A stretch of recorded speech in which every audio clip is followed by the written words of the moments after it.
존경하는 국민 여러분, 박병석 국회의장님과 선배 동료 의원 여러분, 안녕하십니까? 국민의힘 허은하 의원입니다. 저는 오늘 대한민국 국회에서 우리 옷 한복을 입고 우리의 시 한 편을 읽어드리고자 합니다. 죽는 날까지 하늘을 우러러 한 점 부끄러움이 없기를, 잎새에 이는 바람에도 나는 괴로워했다.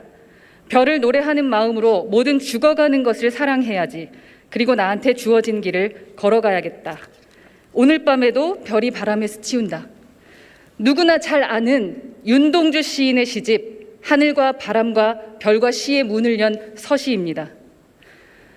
한국인이 가장 사랑하는 민족 시인 윤동주는 연변에서 태어나 후쿠오카 형무소에서 28의 생을 마감했습니다. 대한민국은 윤동주의 꿈이었습니다. 그는 조국 독립을 꿈꾸며 시를 썼고 그 시는 우리의 얼이 되었습니다. 그런데 중국 정부는 윤동주 시인의 생가에 중국 조선적 애국 시인이라고 표기하였습니다. 중국 포털 사이트 바이두 백과에도 윤동주 시인의 국적은 중국, 민족은 조선족이라고 써 있습니다. 우리의 시, 우리의 얼을 메이드 인 차이나로 만들고 있습니다. 한동안 잠잠했던 중국의 역사 왜곡과 문화 침탈, 동북공정이 다시 시작되고 있습니다. 왜 그럴까요? 중국이 우리에게 아시아 문화의 주도권을 빼앗긴다는 조급함도 작용하지만 더 큰 이유가 있습니다. 2001년 중국은 동북 병강 역사여 현상계열 연구공정이라는 연구 사업을 시작했습니다. 동북공정의 효시가 된 이 사업은 화평 굴기로 국제 질서 개편을 꾀하던 당시 중국에게는 필수 불가결한 사업이었습니다. 2007년 우리 정부의 노력과 베이징 올림픽을 앞두고 국제사회의 눈치를 보던 중국은 동북공정 사업을 접었습니다. 그러나 지금 20년간 동북공정 사관에 왜곡된 교육을 받아온 중국의 젊은 세대들이 남았습니다. 그들에 의해 지금 다시 제2의 동북공정이 시작되고 있는 것입니다. 새로운 세대에 의한 중국의 동북공정 시즌2는 박물관과 책 속에서 일어나는 것이 아닙니다. SNS와 방송문화 콘텐츠, 그리고 먹는 것과 입는 것을 통해서 일어나고 있습니다.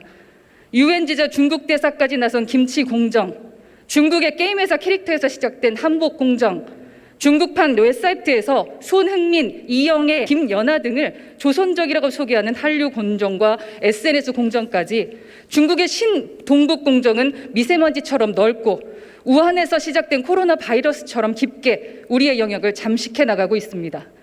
그 어느 때보다도 더 단호한 대응이 필요합니다. 하지만 우리는 무엇을 했습니까? 지난 설 명절 우리 국민은 경악했습니다.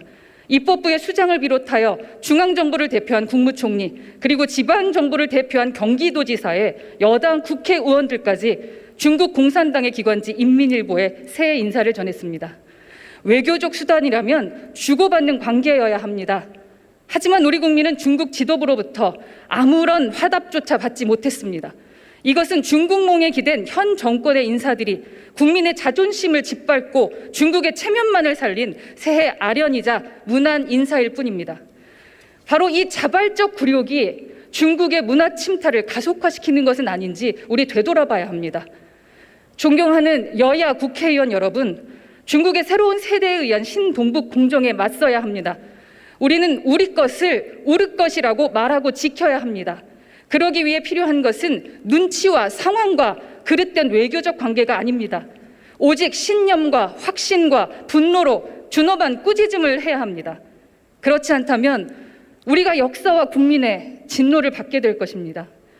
우리 대한민국은 중국몽에 기댄 작은 나라가 아닙니다. 세계의 한국 꿈을 펼치고 있는 강한 나라입니다. 102번째 3.1절을 앞둔 국회 본회의입니다. 일제의 시로서 대항한 28의 청년 윤동주와 또 중국의 동북공정에 맞서고 있는 지금의 청년들에게 한 점 부끄러움 없도록 우리에게 주어진 길을 함께 걸어갑시다. 경청해 주셔서 감사합니다. 감사합니다.